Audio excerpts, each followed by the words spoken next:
Hello everyone, I'm your Vishal Chawda, back again with our next topic of class 11th. आज हम बात करने जा रहे हैं हमारे क्लास 11th का next chapter, new chapter start करने जा रहे हैं जिसका नाम है work, energy and power. So our new chapter is work, energy and power. आज हम बात करेंगे हमारे वर्क के रिगार्डिंग. सो वर्क क्या है, वर्क की डेफिनेशन क्या है, इसको हम कैसे रिप्रेजेंट करेंगे, आज इसकी इंट्रोडक्शन और कुछ क्वेश्चन न्यूमेरिकल के साथ इसको डिस्कस करेंगे. सो वर्क क्या है, हम कोई भी काम करते हैं उसे वर्क कह देते हैं, बट फिजिक्स की लैंग्वेज में ये वर्क थोड़ा सा डिफरेंट है. सो अगर मैं लिख रहा हूँ तो वर्क हो रहा है, अगर मैं जा रहा हूँ तो वर्क हो रहा है, but in the language of physics it is simply known as, अगर हम सिंपली वर्क को डिनोट करूं तो वो होता है F dot S, dot product of force and displacement. So simply हम वर्क डन की डेफिनेशन क्या लिखेंगे, it is defined as the work is done by any object, work is done by any object with the force applied on it and object moves in any direction except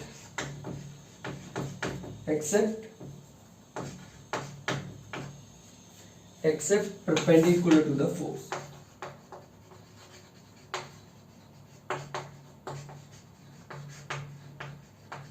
So simply definition क्या कह रही है हमें, work done क्या है, work is done by any object, किसी भी object के द्वारा वर्क का होना. कब, जब उस ऑब्जेक्ट पे क्या लगेगी, हमारी फोर्स लगेगी, और फोर्स किसी भी डायरेक्शन में लग सकती है, और फोर्स लगने पे वो ऑब्जेक्ट आगे को मूव करे या पीछे को मूव करे, कुछ भी उसकी डिस्प्लेसमेंट होनी चाहिए, उस टाइम को क्या बोलेंगे, हम उसको वर्क बोलेंगे.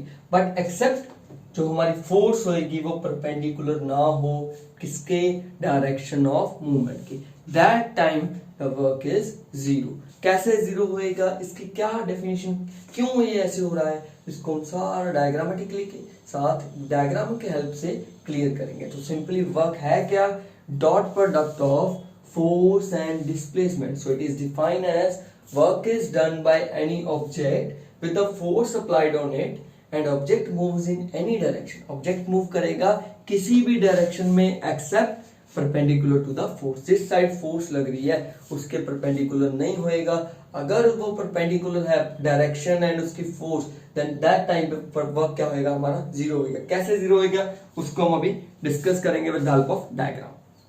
तो सिंपली आप सिंपल लैंग्वेज में बात करें, work is equals to F dot S. इसको आगे हम कंसिडर करें. सो नाउ आप सिंपल लैंग्वेज में और सिंपल डायग्रामेटिकली समझते हैं. सिंपली हमने बात की scalar product of force into displacement is called work done. Dot product हमें पता है कैसे ओपन होती है, magnitude of F magnitude of displacement into cos theta, this is called work done. ऐसे ही ओपन करते हैं हम वर्क डन को. सो Fs cos थीटा. सो वर्क डन क्या लिखेंगे हम, Fs cos theta, simply known as Fs cos theta. So this is called work done. कैसे हुआ ये, तो ध्यान से देखिए. When we take any object of mass m, किसी भी मास का कोई हमने ऑब्जेक्ट लिया, इस पे फोर्स अप्लाई कर दी. क्या अप्लाई की, force. So in that direction we have to apply the force. And जो मास है हमारा इस जगह पे आ गया, मूवमेंट होगी इसकी, ये क्या हो गया, डिस्प्लेसमेंट. इस पॉइंट से इस पॉइंट तक, ए पॉइंट से लेके बी पॉइंट तक उसका क्या हो गया, मोशन हो गया. जब हमने क्या अप्लाई की, फोर्स अप्लाई की. सो फोर्स के दो कंपोनेंट होते हैं. सो this is F sin theta, यहाँ पे कोई एंगल है, और this is F cos theta. But motion किस साइड हो रहा है, इन दैट डायरेक्शन. जिस साइड डिस्प्लेसमेंट होगी उस साइड ही हमने क्या लेनी है, फोर्स लेनी है। तो फोर्स इनटू डिस्प्लेसमेंट, तो फोर्स इस साइड क्या लग रही है, cos theta, and the displacement is s, so this is fs cos theta. And अगर इस डायरेक्शन में फोर्स होगी परपेंडिकुलर में, ठीक है जी, तो एंगल क्या हो जाएगा दोनों के बिटवीन, डिस्प्लेसमेंट और फोर्स के बिटवीन 90 डिग्री, उसको हम कंसिडर करते हैं। बात करेंगे कि परपेंडिकुलर पे जो फोर्स होगी वो फोर्स परपेंडिकुलर होगी किसके, डिस्प्लेसमेंट के, that time work is equals to 0। और उसे हम क्या बोलेंगे, क्या कहेंगे, उसको हम अभी इसके बाद डिस्कस करते हैं। तो सिंपली वर्क क्या है, F dot S cos theta और also known as magnitude of F S cos theta, और this is the x component. जिस डायरेक्शन में उसकी डिस्प्लेसमेंट चेंज हो रही है उस डायरेक्शन में उसकी फोर्स कितनी है, F cos थीटा, उसको हमने मल्टीप्लाई किया डिस्प्लेसमेंट के साथ, तो this is called work done, Fs cos theta. So अब हम सिंपली इसके बाद इसके रूल्स पढ़ते हैं।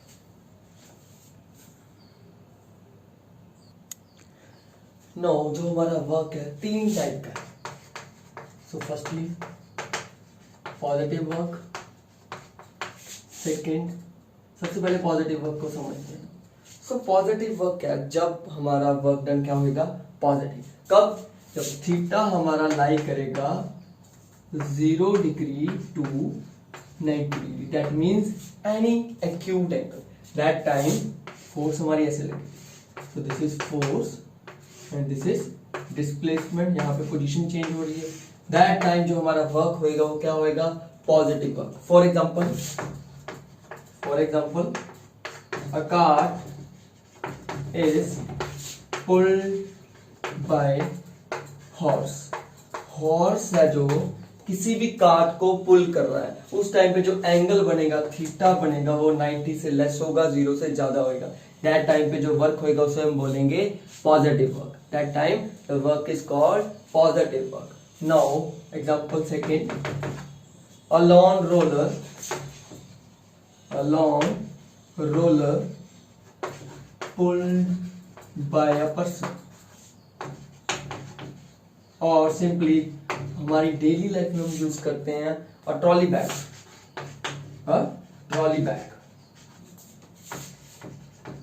Is pulled bye a person. तो सिंपल है बिल्कुल। अब हम अपनी डेली लाइफ में बैग को पुल करते हैं इन दैट डायरेक्शन, ऐसे होता है, इसको हम ऐसे पुल करते हैं, बैग आगे को फॉरवर्डली मूव करता है, उस टाइम पे जो वर्क होएगा उसे हम बोलेंगे पॉजिटिव वर्क, क्योंकि angle between force and displacement is less than 90, between 0 to 90 degree, acute angle. So अगर एंगल हमारा 0 और 90 के बिटवीन है, दैट टाइम जो हमारा वर्क होएगा उसको क्या बोलेंगे हम, पॉजिटिव वर्क, दैट टाइम उसे क्या बोलेंगे, positive work done. Now the next is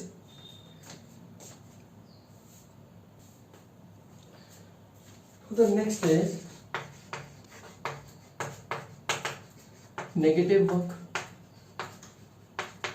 negative का मतलब जब हमारा एंगल 90 to 180 डिग्री होगा, कहाँ पे होएगा, that means negative work time पे क्या लगेगा हमारा, 90 to 180। Angle between force and displacement is, so देखिए ध्यान से, बॉडी मूव कर रही है, डिस्प्लेसमेंट और फोर्स इस साइड लग रही है, ऑपोजिट, दिस इज थीटा और this angle, so this is called, that time is called negative work done. So suppose when a body is sliding, body किसी सरफेस पे स्लाइड कर रही है, अगर हमारी कोई बॉडी सरफेस पे स्लाइड करती है तो उस पे क्या लगती है, बैक साइड फ्रिक्शनल फोर्स। हमने अपने लास्ट चैप्टर में पढ़ा था, friction force is always lies between, tangentially between the two surfaces, जहां पे दो सरफेस कांटेक्ट कर रहे हैं उनके बिटवीन टेंजेंशियली क्या लगती है हमारी, फ्रिक्शनल फोर्स। फ्रिक्शनल फोर्स के द्वारा जो हमारा वर्क होएगा उसे हम बोलेंगे negative work, minus of F S cos theta, जब हमारा एंगल क्या होएगा, between 90 to 180 degree. So when the angle between 90 to 180 that is called negative work. कब लगेगा, एग्जांपल क्या दी हमने कि कोई सरफेस पे हमारा ऑब्जेक्ट स्लाइड कर रहा है, उसके बैक साइड पे फ्रिक्शनल फोर्स लग रही है, और उस फ्रिक्शनल फोर्स के कारण जो हमारा वर्क लगेगा उससे बोलेंगे हम negative work. This is called negative work done. Now the next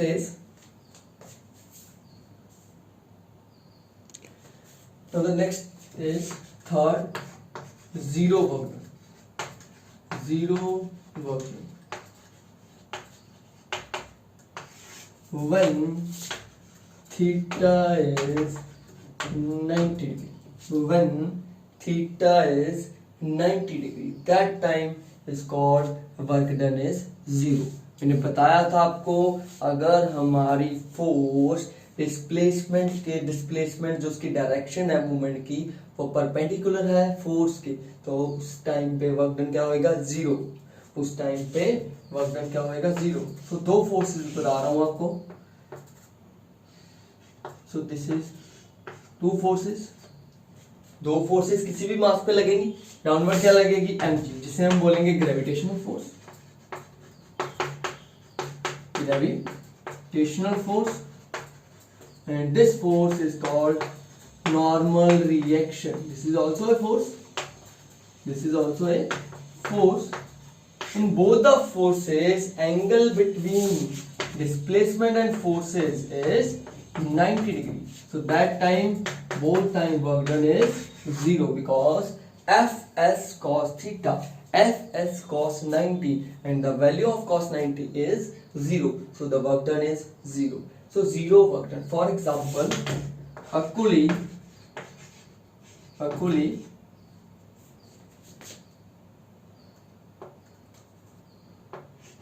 puts a luggage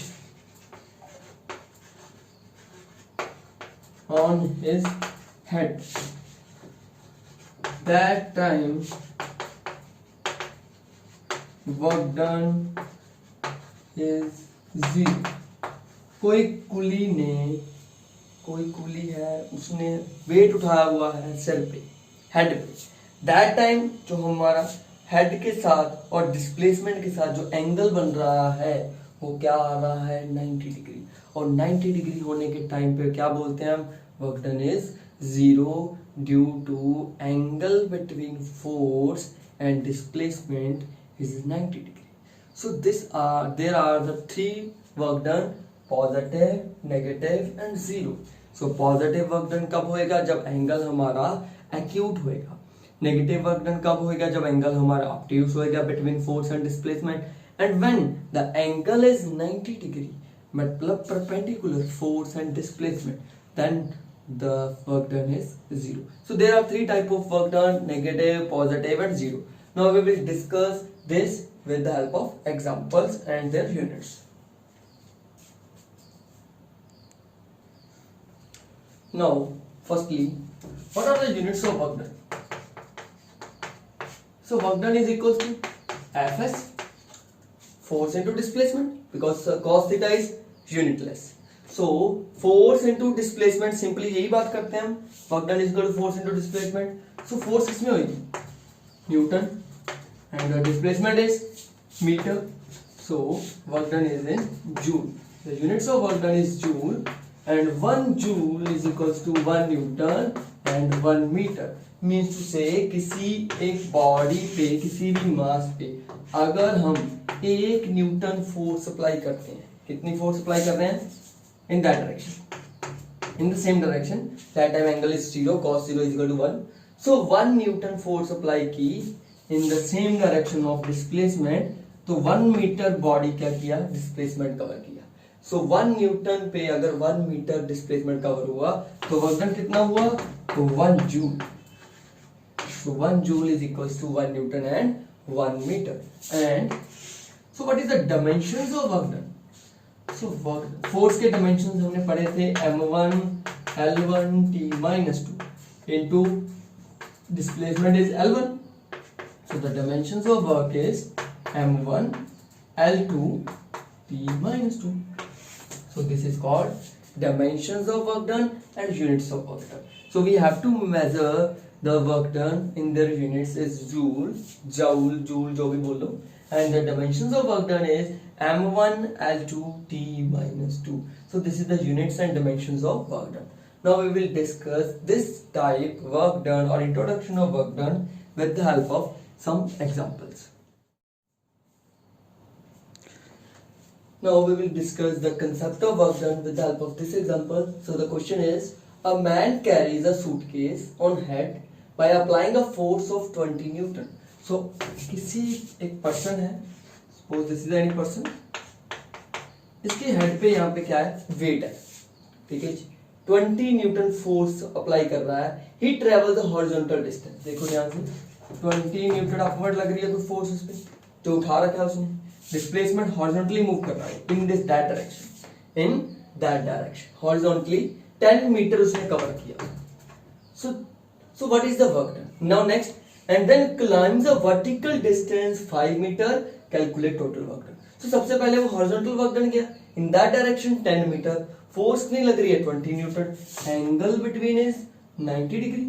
So work done क्या हुआ? Fs cos 90. So that time work done is 0 degree. So इसको बोलो हम work done number 1 W1. Now अब वो displacement भी उसके ऊपर जा रही है, मतलब वो स्टेयर्स या कोई भी वर्टिकल डिस्टेंस क्लाइंब कर रहा है, ठीक है, तब उस पे कोई वर्क डन लगेगा. कितना लगेगा? हाँ जी, अपवर्ड फोर्स लग रही है हमारी 20 newton and the displacement is 5 metre. अब बोथ द डायरेक्शन, डिस्प्लेसमेंट भी अपवर्ड है और फोर्स भी अपवर्ड है. So that time work done is equals to Fs cos 0. So 20 into 5. So this is 100 joule. So total work done बोला हमें उसने W1 plus W2. So this is 100 joule. So clear हुआ बात? So firstly वो horizontal जा रहा है, weight उसने उठाया हुआ है. That time force क्या हुई उसकी? Perpendicular to the displacement. And that time work done is 0. When he travels vertical direction, he travels in vertical direction 5 meter. So both are the opposite. Both are in the same direction. So angle between force and displacement is 0 degree. So Fs cos 0, 20 into 5. So the total work done is 100 joule. So total work done is 100 joule.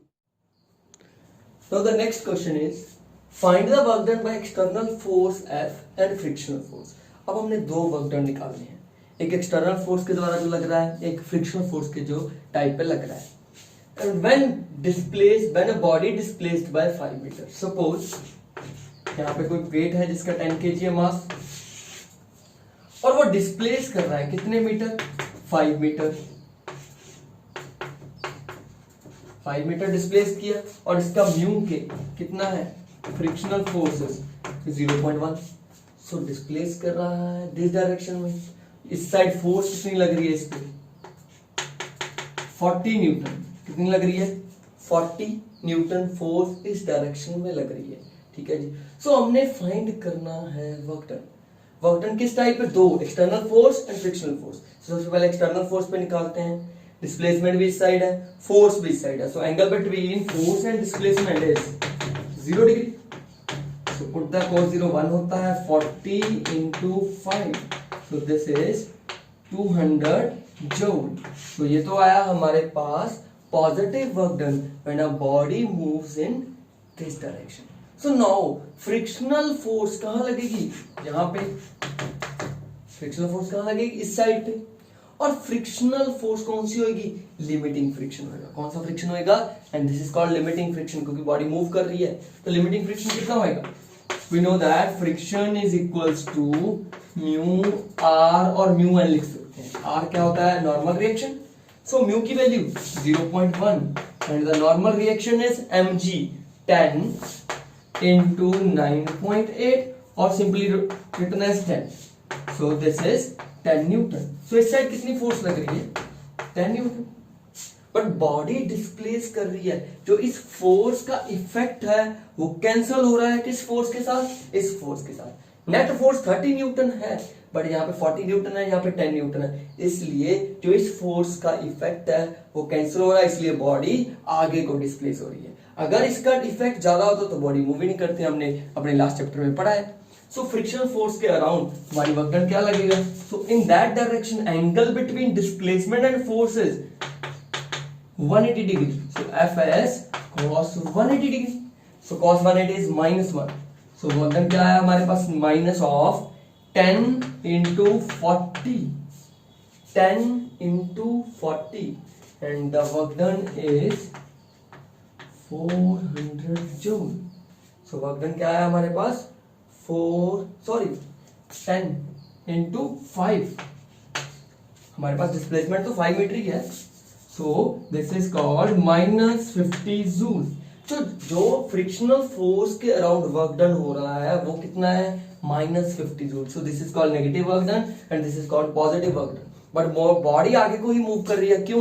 क्योंकि इस force के around इस force का जो effect है वो ज्यादा है इससे, इसलिए बॉडी आगे को डिस्प्लेस करेगी. सो this is called forces of external force and frictional force. हमने दो वर्क डन निकाले, एक्सटर्नल फोर्स के अराउंड और फ्रिक्शनल फोर्स के around. So this is positive work, this is negative work. Now the next is, so now the next example is a force F is equals to 2I cap minus 3J cap plus 7K cap Newton is applied on a particle which is displaced in x axis. किसी particle पे force लग रही है और वो particle x axis में 3 metre क्या हुआ? डिस्प्लेस हुआ. मतलब डिस्प्लेसमेंट क्या है उसकी? 3 metre in the x axis. So find the work done. We know that work done क्या होता है? Dot product of F into S. So force क्या है हमारे पास? 2I cap minus 3J cap plus 7K cap and the displacement is किस direction में है? x एक्सिस में. कितनी? 3 मीटर. तो डिस्प्लेसमेंट क्या आई हमारे पास? 3 of I cap 0J cap plus 0K cap. So work done क्या आया? Force into displacement dot product. So dot product हमने करवाई थी वेक्टर्स में की है. So answer is 3I cap. J के तो 0 ही है तो डॉट I के साथ I की डॉट प्रोडक्ट हो गई. 2 into 3 is 6 जूल क्या आ गया हमारे पास? वर्क डन आ गया. So when force applied on any object and body is displaced in the x-axis by 3 meter, that time work done is 6 joule because dot product of force into displacement is called work done. and displacement कितनी हुई? 3 into I cap. अगर यहाँ पे y axis होता तो यहाँ पे 3J cap आ जाता. अगर z एक्सिस होता तो यहाँ पे 3K एक्सिस आ जाता. तो इसके अकॉर्डिंग हमने चेंज करना है. जो भी हमें एक्सिस दी होगी, भी जिस डायरेक्शन में हमारा बॉडी मूव कर रहा है उस डायरेक्शन को हमने उसके साथ रिप्रेजेंटेशन करना है. सो this is work done 6 joule. Now the next is,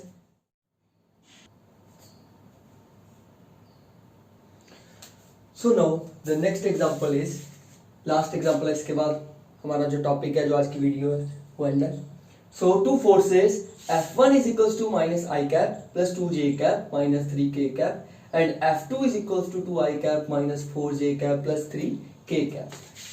Act on a body. दो फोर्सेस अप्लाई हो रही हैं किसी बॉडी पे and cause it displace. वो बॉडी मूव कर रही है point A to B. A point के हमने कोऑर्डिनेट्स गिवन है, B के कोऑर्डिनेट्स गिवन है. Calculate total work. सबसे पहले क्या फाइंड करना है? Total force, net force. Net force क्या होगी? बोथ फोर्सेस का एडिशन.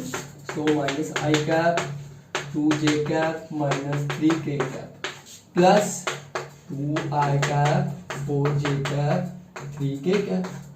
सो फोर्सेस क्या है हमारे पास? 2 minus 1 I cap, 2 minus 4 minus 2J cap and minus 3 plus 3 0K cap. So this is the net force. Now we have to find the displacement S.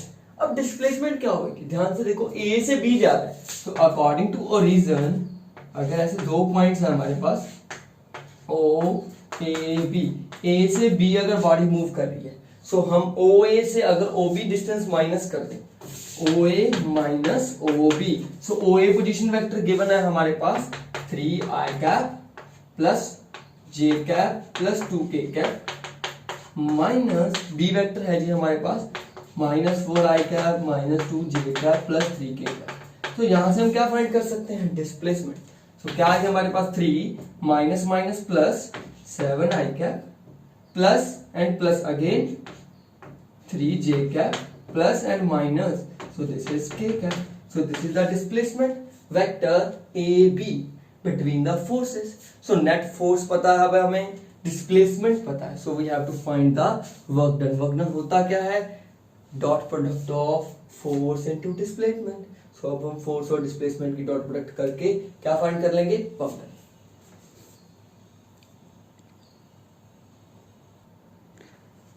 So what is the work done? Force into displacement. Force कितनी है? I minus 2j plus 0k dot product 7 plus 3j minus k cap.